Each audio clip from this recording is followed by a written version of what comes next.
Before this video starts, I just want to say a few things, especially if anyone in SDS is watching this video. I'm going to be critical, and the reason why I'm going to do that is because I want the best for the game. And SDS has openly said that they appreciate feedback. That's really the main part of this video. I'm not making this video to sort of drag SDS down or criticize their work. It's more of just one really big video of feedback that's sort of built up over the past few years. SDS is a good company, whether the trolls or people who just don't know what they're talking about like it or not. You know, they're better than other companies like EA and 2K. Diamond Dynasty is still the best Ultimate Team mode out of all of them, and it's still the best for no money spent players. But that doesn't mean that there isn't a lot of stuff that can be fixed, especially with this year's version. So the way I'm going to do this video is I'm going to go through every single mode in the game and give my thoughts on what isn't working, what I think is working, and just difficulties from a player's point of view, a longtime player's point of view too. I've been playing this game since MLB The Show 15.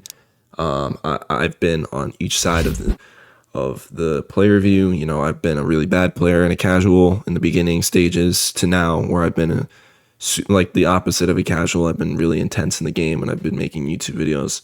So I think I'll have a good point of view. So the first thing I'm going to talk about are roster updates. And roster updates are by far the most unique and fun thing about MLB The Show. To be able to invest and make stubs for free based on the in real life MLB season is just so much fun. Like, this is something that isn't in any of the other sports games, from my knowledge at least. And this is one of the things that really distinguishes Diamond Dynasty outside of My Team or MUT or any of those other modes is this, you know, with roster updates, it actually affects the market and the way that players are valued, and I really appreciate that. I only really have one critique. Last year, they changed it from every 2 weeks for a new roster update to every 3 weeks. And, you know, I don't have a big problem with that if you need more time to make changes. But if you need more time to make changes, you have to make the changes more drastic to cancel it out. Because changing the roster updates from every 2 weeks to 3 weeks, it makes it harder for people to make stubs, no money spent in investing, if there are longer periods, and it doesn't get offset by making more stubs off of a lot more drastic attribute changes.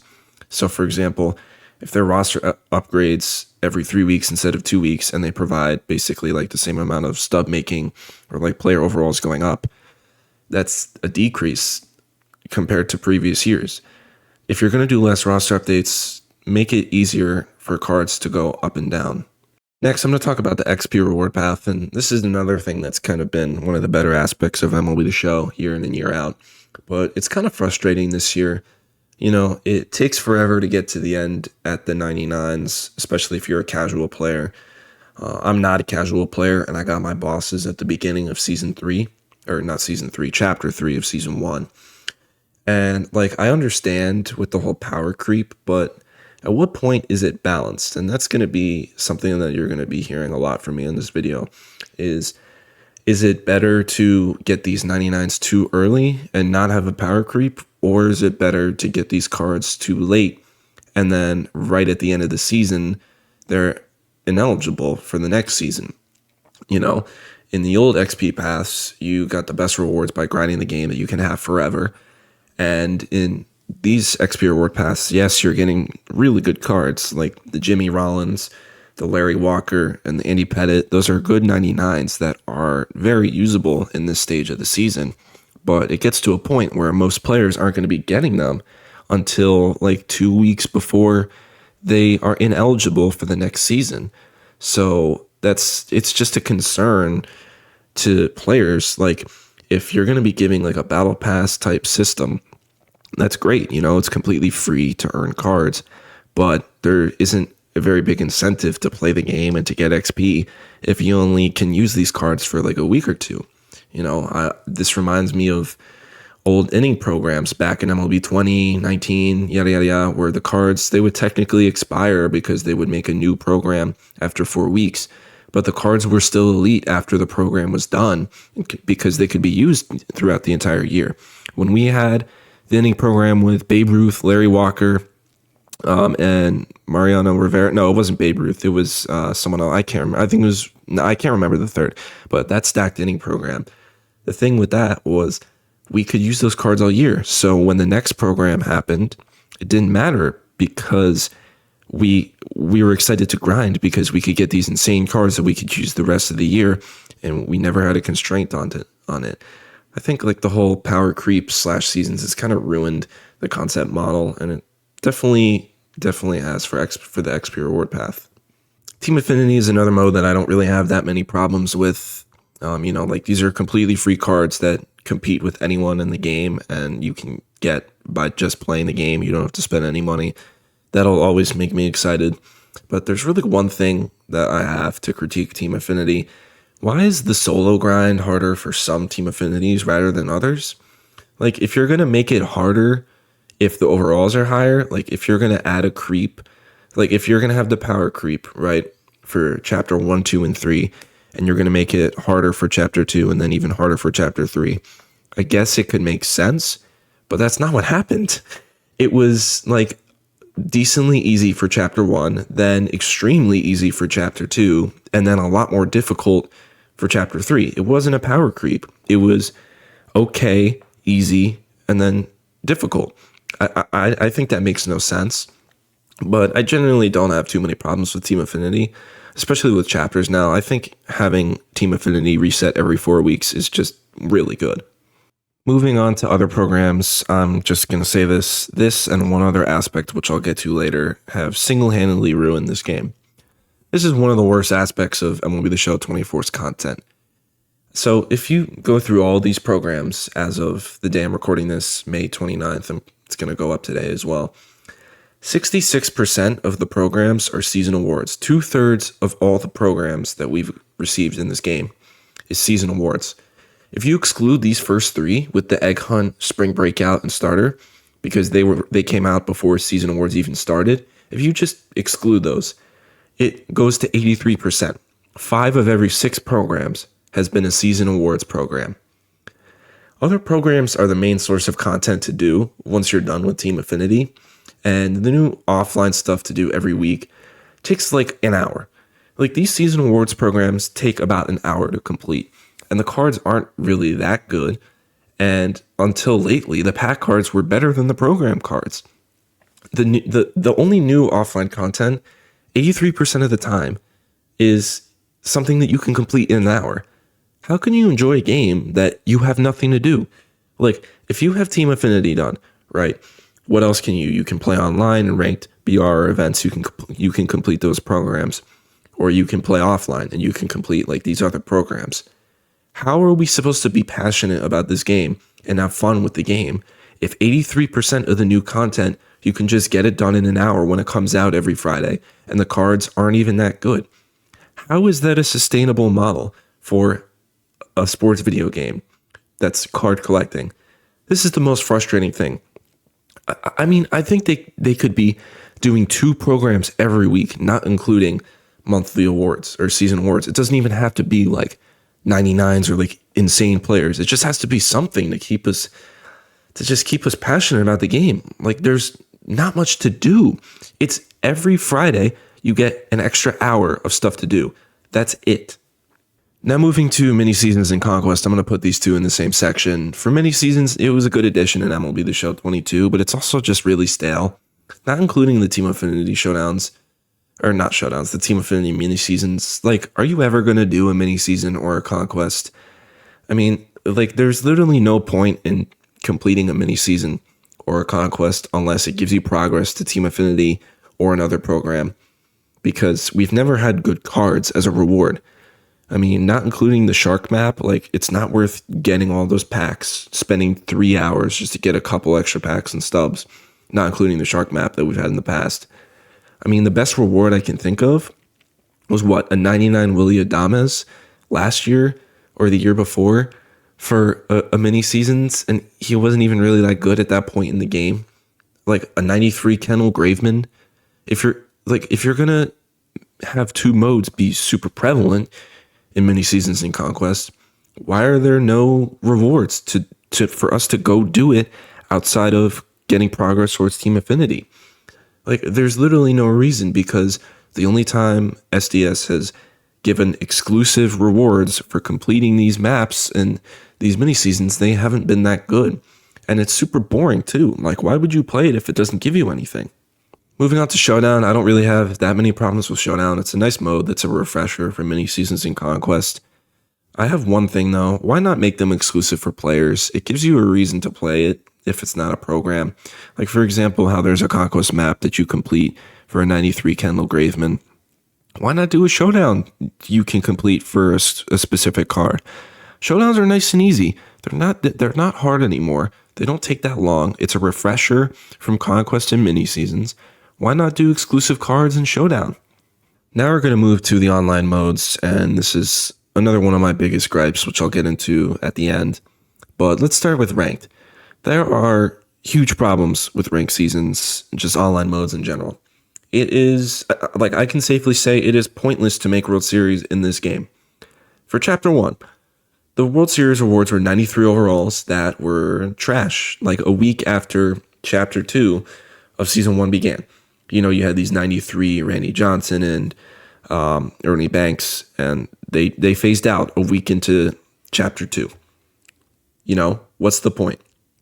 For the Chapter 2 ranked, you got 97s that were the same thing. You had Jacob deGrom and you had Mike Cameron, I think it was.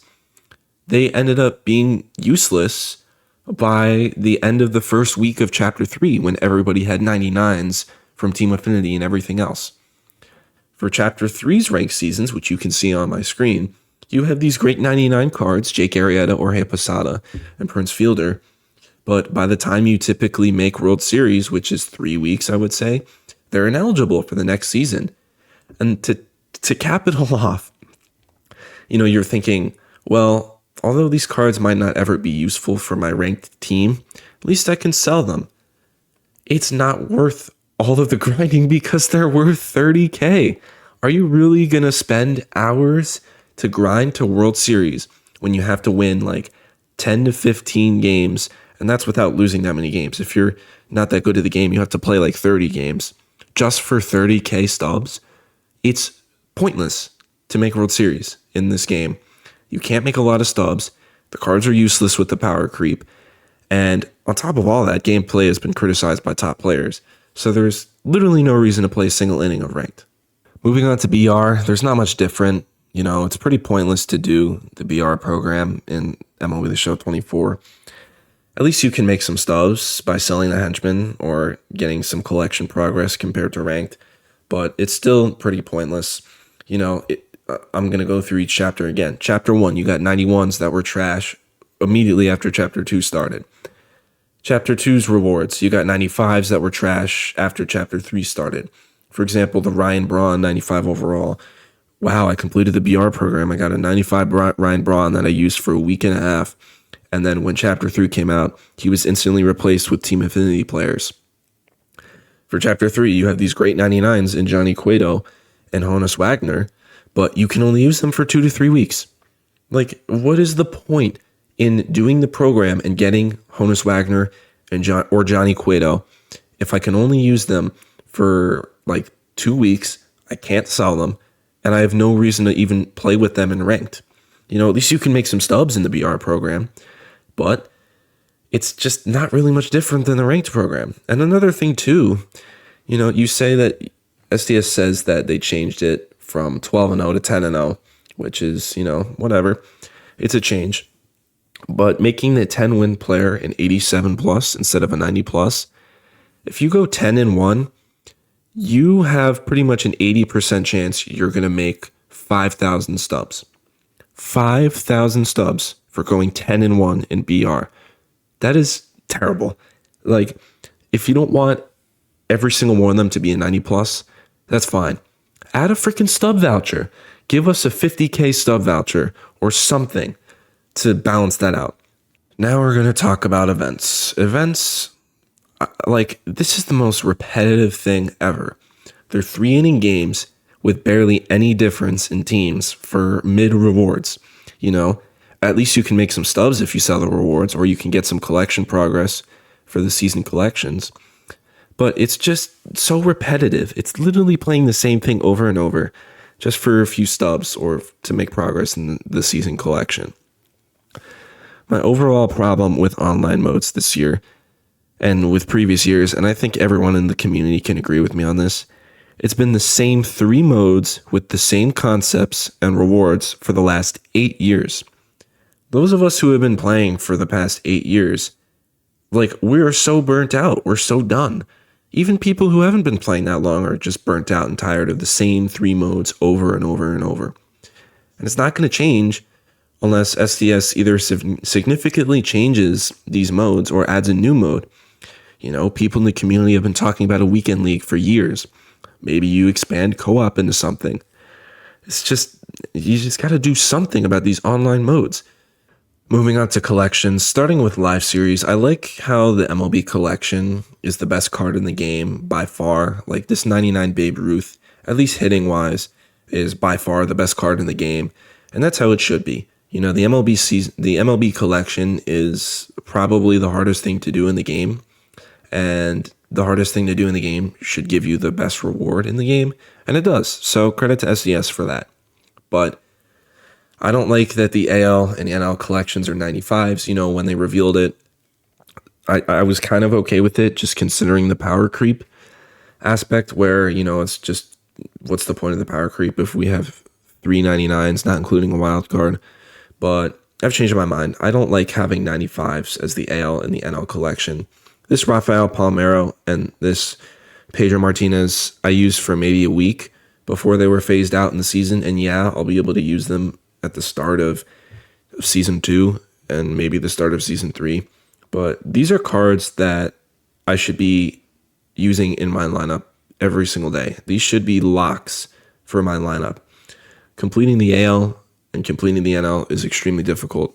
These should be cards that I can't take out of the lineup because they're so freaking good. Moving on to special collections, like, this is cool, but why is it only for season awards? Like, why can't we have it for other stuff? You know, it's a common theme of stuff being cool, but they don't expand on it. Why don't we have, like, a ranked season collection? If you make World Series every single season, you can collect them all for, like, a godly 99. Why not do, like, I don't know, like a Team Affinity collection? We've had those in the past where if you do all 30 Team Affinity cards, you get a sick 99. Why not expand on this instead of just making it season awards and this one hyper collection that no one ever uses because it's a 91 overall? And lastly, let's talk about the season collections. I don't have a problem with the general concept. I like having, like, a final boss, like final completion aspect of the season. But, you know, the problem again is that you work so long and so hard for these great cards all season long, and then you can't use them shortly after.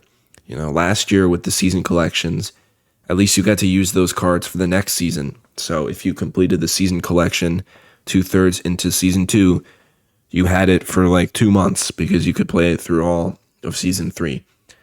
The seasonal collections, I'm going to be honest, are completely pointless for casual players. For me, I only do it because I'm a hardcore player and I want to get everybody. If you're a casual player and it's nearing the end of a season and you're sitting at 180 cards, what's the point of spending all of those stubs to get all these cards and to get all the way up to the boss packs if you can't use the boss a week later? And lastly, we're going to talk about packs. This and other programs have completely ruined MLB The Show 24. Look, when you barely give us any offline content, and I'm speaking to SDS in a sense, if SDS barely gives us any offline content to grind, I mean, I mentioned this when I talked about the other programs, and a ton of content is stuff from packs that are extremely hard to get the cards without spending money. It completely ruins the game model. When 80% of the new content that comes out into the game are in packs, it ruins the game because you can't earn those cards. Look, when people say that players in packs are behind a paywall, I don't really agree with that, because if they were behind a paywall, they would make it like Madden or 2K where you have to buy a separate currency just to buy the packs. Like, you can buy these players with stubs that you can make for free. They're not behind a paywall, but they're significantly harder to get because they're in packs. So what I'm trying to say is putting cards in packs isn't a bad thing. It's just the fact that almost all of the new cards that come into the game are in packs. That ruins the game. because most of the new content that comes into the game, you generally have to buy. When there's content to grind, it takes like an hour to complete, or they're worse cards than the ones in packs. This is the main problem with this game. There's nothing to do, and we're all bored with the game because most of the content you can't play for it. You have to buy the pack. And also, when a quote-unquote content drop every Tuesday is one new card in packs, it makes the problem with other programs even worse. The content in this game just isn't good. They add one card to a pack every Tuesday, and they barely add anything to do every Friday until a new chapter, meaning 3 of every 4 weeks, makes it impossible to consistently enjoy the game. When you only have like stuff to do once every 4 weeks, how are we supposed to enjoy this game? So that's going to be it for this video. If you couldn't tell, I'm extremely passionate about MLB The Show. And again, I'm going to reiterate, if anyone at SDS is watching, that you guys have come out and said that you like it when you hear feedback. So I gave you my feedback. I'm critical of the game because I really care about it and I don't like the way that it's going. But, you know, it's kind of out of my control outside of making a video on my complaints. So yeah, ultimately, that's going to be it for this video. If you guys are new here, follow me on all my social medias, Instagram, Twitter, TikTok. But most importantly, make sure to subscribe right here on YouTube. So yeah, see you guys in the next one. Peace.